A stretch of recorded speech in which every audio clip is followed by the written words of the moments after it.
Hey, what's up, guys? Welcome back to Guys of Magic. This is Hunter and Shane. Say up, Shane. What's up, nerds? Welcome back to Resolving the Stack. That is right. It is our weekly Magic the Gathering news wrap up. Because there is news happening from the Magic the Gathering world every single week. It is a non-stop cycle of constant moving parts. So, we got stuff to talk about, Shane. Are you ready?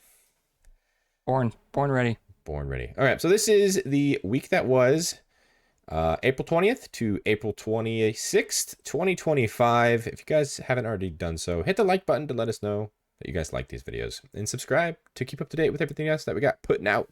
You don't want to miss it. So, without further ado, let's get to the first story of the week that was. Pretty big one here. They kind of just dropped this out of nowhere. Wizards said, hey, by the way, when we released Spider-Man later this year, yeah, we aren't putting them on Arena. Sweet. Yeah, they said 2025 set Magic the Gathering's Marvel Spider-Man, as well as future Marvel sets, will not be coming to digital Magic platforms. Instead, we will release our first Through the Omen Paths set on September 23rd. What is that, you might be asking yourself? Well, it's universes within. Remember those? Where they were like, oh, if they're mechanically unique, we'll just port them over later into actual in Magic World. So yes, we are getting a set that is Universes Beyond that is now in Universe Magic in Magic. This is really confusing. So they went out to go in, but only for Arena. So at some point we're gonna get these cards in universe in paper. I don't Not think today. so. I don't think we What? are. I think it's just Spider-Man cards that are coming specifically to paper. You won't find the within universes anywhere else but on Arena. It makes it so confusing for players that So are like confusing. brand new to the game that go, whoa, Spider-Man's in this? I can't wait to go play online. And then they go, where are my Spider-Man cards? Yeah, it's kind of I mean, besides EDH being their biggest like player demographic, I would say Arena is probably the second, right? So you're gonna have people that are be like, oh, Spider-Man, and then not see any of it. It's gonna be super weird for marketing. Yeah, and that's obviously, they didn't outright say it, but Marvel Snap being a digital card game with the Marvel IP is probably the reason why they can't do that. I would just say the IP in general. It might not be because of Snap. It might just be because they couldn't afford to license it for years to come. You know, it's probably expensive. That's a possibility as well. I mean, I don't know. I don't know how they get away with that, but I'd say it's probably more on the Marvel Snap side right now, just because Marvel Snap is huge. Shane, you do play your fair share of that. Yep. They probably can't compete with that space. They're probably told, hey, no. Maybe. I mean, it's definitely not as big as Magic, but it's a fun game. And I'm curious to see what they do with the future Marvel sets. I mean, way back when, hey, we were supposed to get just a full set of Marvel, and then they're like, you know what, just Spider-Man right now. So there's something Pump the behind the brakes. scenes that's happening with this Marvel collab. I don't know. Contracts, money, you know. Contracts, money. But let's talk about the biggest news of the week, Shane. We finally got it. Yeah. It was the big Commander news. We've got Commander Unbannings. That is right. We finally did it. Gavin Verhey, as well as the entire Commander panel, came out and said, hey, this is how we're changing the format. We are unbanning these 5 cards. So, Gifts Ungiven, welcome back. Sway of the Stars, also a very annoying card. Braids, surprise, surprise. They kind of said about Braids, hey, there's enough kind of removal to get rid of Braids now. Coalition Guess so. Victory, Riley called this one. This was a card that's not very good in a lot of people's opinions. Maybe back in the day, they was scared of a, hey, you win the game card, but you can see this one from a mile away. And the final unbanning was Panoptic Mirror. Because why not? Yeah, why not? How do you? That's a big unbanning. Yeah, I mean, not 5 like cards. crazy card. Yeah, I'm just saying like, yeah, like size. Mm-hmm. 5 cards is a lot. I guess they have to be pretty confident that these 5 won't just completely obliterate scene, but I feel like that's fine. These cards aren't that bad, honestly. Yeah, The time that we play Magic in nowadays is way crazier than these cards. when they were first printed. Yeah, especially with Yeah. braids. Like I said, Gavin really hyped on braids and said, "Hey, we all know what braids does. You guys all have table talk. If someone's playing braids as a commander, they're just a mean person regardless." Gavin didn't say that, but I'm just saying like that's what braids is, right? And then if it's in their deck, it's one of 99. You can remove it. Yeah, not that big of a deal. It's, I mean, and Sway the Stars is probably the most annoying one here to play against, but game changer now, so Yeah, you mentioned whatever. it. All 5 of these coming off the ban list directly on the game changer list. I honestly think Coalition Victory can leave the game changer list. Yeah, I don't think it's that big of a that's a game bit changer. specific, man. Hey, but you can get it done with one everything land and your 5 color commander. It's true. That is true. So who knows? Leave them on the game changer list. We'll see what happens. But and before we move on, Shane, the other big news of the unbannings is a lot of people expected it, but it did not come to fruition. The big 3 that were banned a couple of months ago did not get unbanned, in case you don't remember. Dockside, Jewel Lotus, Mana Crypt did not get unbanned, and honestly, didn't surprise me that it didn't. I think they should have stayed banned. It's whatever. I I get it. I guess. Yeah. Very powerful cards, and people enjoy not playing against them now. Yeah, it's I'm fine with it. It's whatever. And also, they said they are not going to be touching any unbannings or bannings until next year. So from here on out, unless they do what's called the Nadu contingency, a card that's been printed that's new, that's just so absolutely crazy that they have to come in and ban it, then they'll do that. But otherwise, this is the final announcement of the unbannings for the rest of the year. Love that that exists, dude. They just know Nadu was such a dumb, broken, shouldn't have been printed card. We have a plan for it now. It's true. It's absolutely true. I remember for a long time, Shane, you believed fully Nadu was not getting banned in EDH. I was writing such a stupid copium. I was like, dude, it's not that bad. Maybe it's gonna get banned in modern. Whatever, dude. EDH, who cares? Yeah, I was kind Every, of wrong on that. everybody cared. Yeah. But yeah, let's move on. There's another commander kind of news that also came out of this announcement. The Game Changers list changed. That's right. Not only did we see those unbannings that we just saw become game changers, they've also put 2 game changers that were back into not being game changers. So Trouble in Pairs and Trinisphere, both no longer game changers. How do you feel about that? I think it's kind of wild. I'm not gonna lie. I mean, Trinisphere is whatever, but Trouble in Paris, dude. We think this card's pretty good. Yeah, all of us here on the channel believe Trouble in Paris is the kind of Sorry, that was the joke. Yeah, my bad. nickname. Yeah, Trouble in Pairs is a fantastic card. Like we all, as soon as we saw it on the Game Changers, we all were talking to Riley because Riley was like, "This is an incredible card." The moment it got spoiled, they were like so hype on this card, and completely agreed. It was a good card, and once it hit the Game Changer, it was like, "Yep, makes sense." But now it's not. All right, whatever, dude. But they said in the future it can be a game changer again. Yeah, I don't want to say anything too soon. We'll see though. We will I see. think I think that this card might be getting a reprint soon. But speaking of game changers being put on the list, they threw 18 more game changers into the game changer category. That's right, 18 brand new cards, now game changers. Let's go ahead and talk about them real quick. Throw up on the screen 3 at a time. Teferi's Protection, Humility, Narset, Parter of Veils.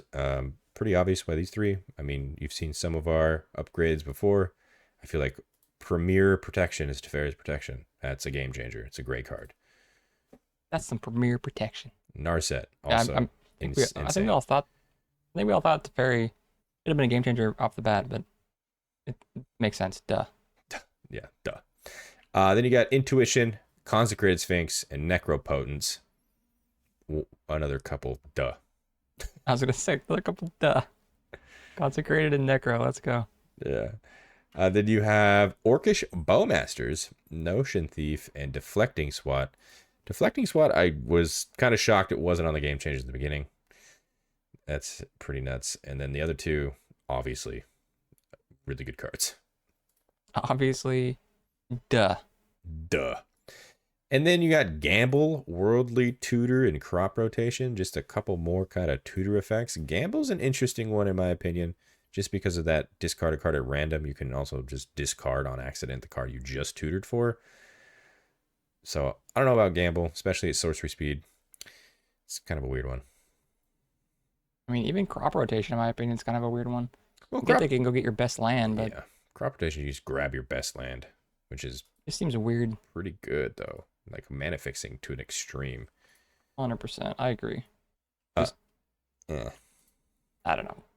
Weird. I mean, you got Seedborn Muse, you got Natural Order, you got Food Chain. Everybody knows the Food Chain combo, so that's the only time this card's kind of been played. So of course that's a game changer.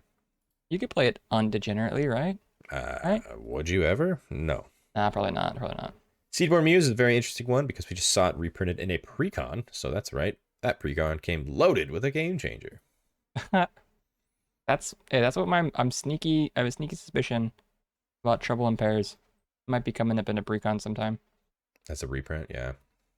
Yeah. Just a quick little remove. But with that logic though, they threw Seedborn into the game changer, so Maybe they forgot. I don't know. Maybe you're right.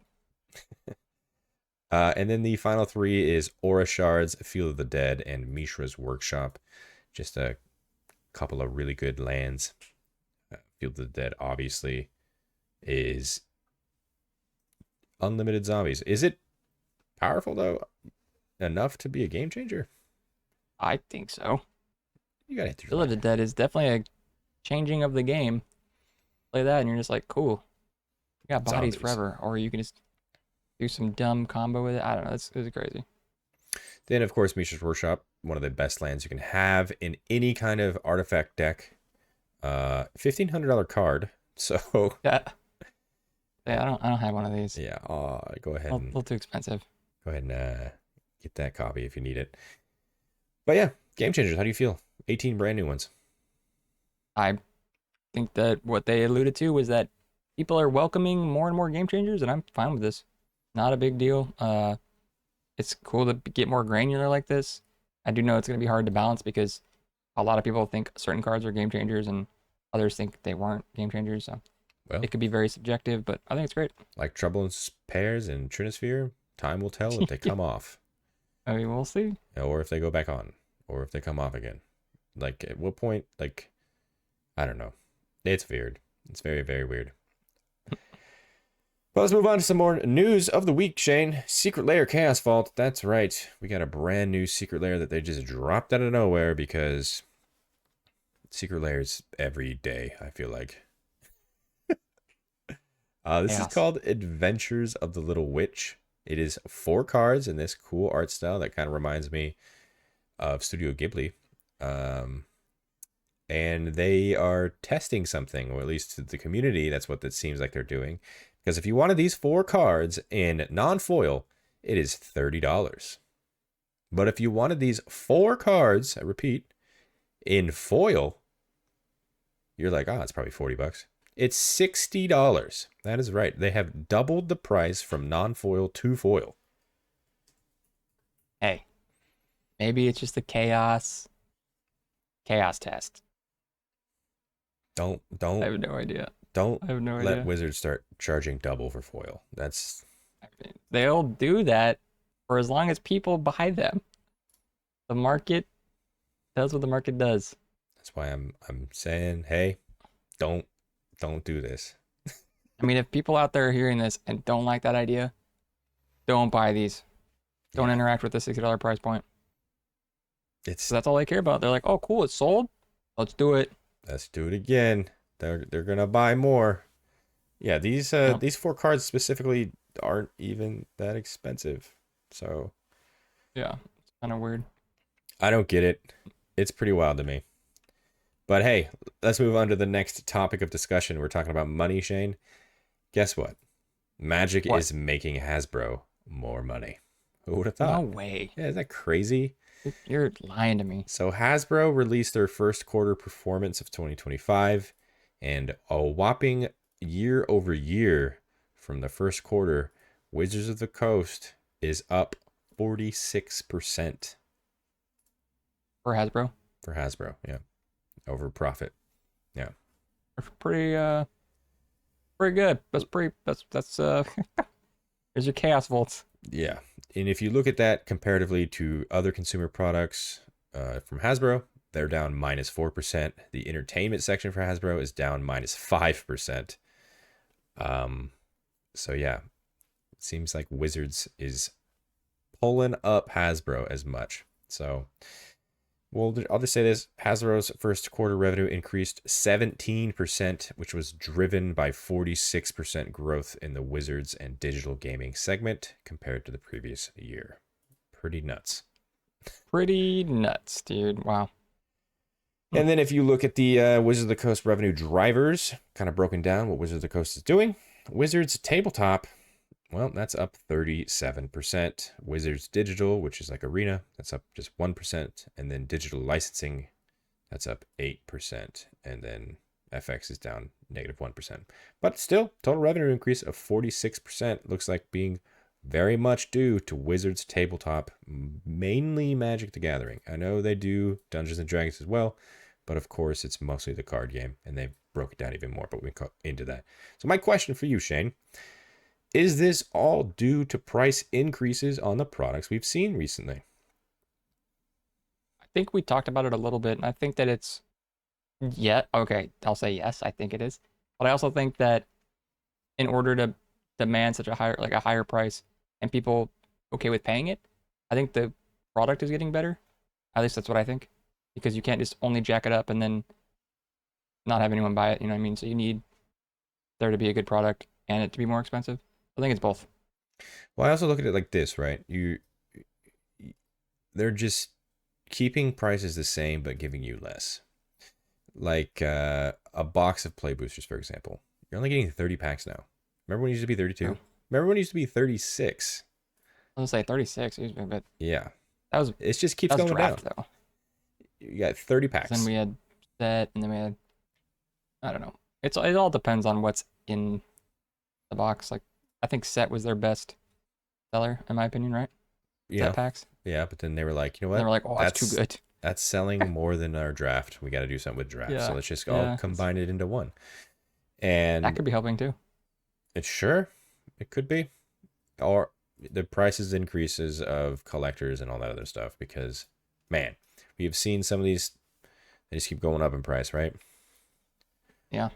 Just wait for next year's revenue. Like this screen next year with Final Fantasy, man. Oh, I can't wait to see that. Yeah. Speaking of Final Fantasy, great segue, Shane. On the same kind of trajectory, Chris Cox, the CEO of Hasbro, went on a call. And in the opening statement of Thursday's investor call, Cox was quick to mention Hasbro's collaboration with Square Enix to produce Magic the Gathering Final Fantasy. The Universes Beyond set is easily the year's most highly anticipated trading card game expansion. And the best part about this quote is the cards, which include some extravagant decks for the popular Commander format, won't be out until June 13. But Cox said, even as a pre order, Magic Final Fantasy is already the best selling set in Magic history. No one here is shocked. That is that's nuts. This I mean, set has sold more than Magic history just as a pre-order. it is nuts, but I feel like it's not sh like shocking. I don't know how to say that, but like this makes complete sense. It's crazy, but it makes complete sense. Now, my question for you, Shane, is this taking into account the amount of product that LGSs have bought from Wizards, right? So, is it necessarily saying, hey, We've been selling a bunch of pre-orders through Amazon and stuff like that. I get that. That's like direct from Wizards. But then you have your LGSs where they're buying product from Magic to resell. So that's not necessarily saying that pre-orders at the LGSs are selling, correct? Or am I wrong? Not sure. I don't know how that back end of companies like that work, but I would imagine that the LGS is pre-ordering probably more than they. I don't know. You think they only no? They don't just pre-order what they get at their shop. Well, There's got to be a reason. well, that's because we've talked about this in the past, right? Because we know Dragonstorm was insanely popular, and Yeah. LGSs were low on stock because they put in all their stock into Yeah. Final Fantasy. So And that could be it then. that could be a thing. But also, I'm still not shocked about this. This is going to be the most insane set we've seen in a long time, just as from just a pure selling and reselling standpoint. It's gonna be so expensive, dude. It's going to be nuts. Yeah. You got money to dump. I don't know, man. Yeah, I I'm mean, missing out. this was one of the first things I've ever seen that just sell out, like out of stock on Amazon during pre-order season. Like Yeah. I waited 3 days and it was like, okay, I guess I'm not getting that. They might have another batch coming in, right? We'll see. We'll see. That's for sure. But that is the final bit of news, if you will, of the week. Time to move on to the section that we like to enjoy. That's you guys in the community. So we go around on the subreddit, pluck out some things from the community that we kind of liked, and just kind of highlight them here in our community spotlight. So this first one comes from user MRB Alters. They have created a Smothering Tithe artwork in the kind of style of Dr. Seuss with Dr. Seuss writing. It says, "You're drawing again? What an odd thing to do. I guess I'll get treasure unless you pay too." How cute. Isn't that great? It's pretty clever. It's pretty funny. It is pretty funny. Now, I wish they could do that more often because you don't normally see like text boxes change, right? Yeah. Well, I mean, that's because the whole you want to read the card, know what the card does. That one right there is pretty self-explanatory. Yeah, it is. I mean, could they do that? Could this be a secret layer where I they don't know. change text boxes into like Dr. Seuss style kind of like I would be interested to see what they could do with that. Yeah, I would say try. It has to be. It's just I don't know. I guess yeah. Why not? Because they can make cards with no text box. I mean, that already exists. Yeah, I guess you're right. That's what I'm saying. Who knows?